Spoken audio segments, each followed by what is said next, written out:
Hello sa inyong lahat. Kamusta po kayo? A heart that God's reject. Isang pusong hindi kalugod-lugod sa Diyos. Ang mapagmataas sa tingin ay sinungaling sa dila, ay pusong puno ng masasamang plano, ay hindi kailanman makakalapit sa Diyos. Ito ay uri ng pusong punong-puno ng sarili na walang takot sa Diyos. Kapag tayo'y palaging iniisip ang pansariling kapakanan at ginagamit ang talino para manloko o panira ng kapwa, lumalayo tayo sa liwanag ng Diyos.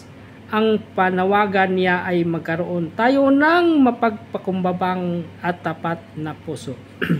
Ano ang sabi niya dito sa Proverbs chapter 6 verse 17?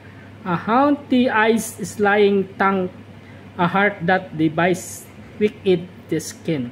Ayan, salamat sa Diyos sa kanyang mga salita at ingat po lagi kung ano man ang ating ginagawa.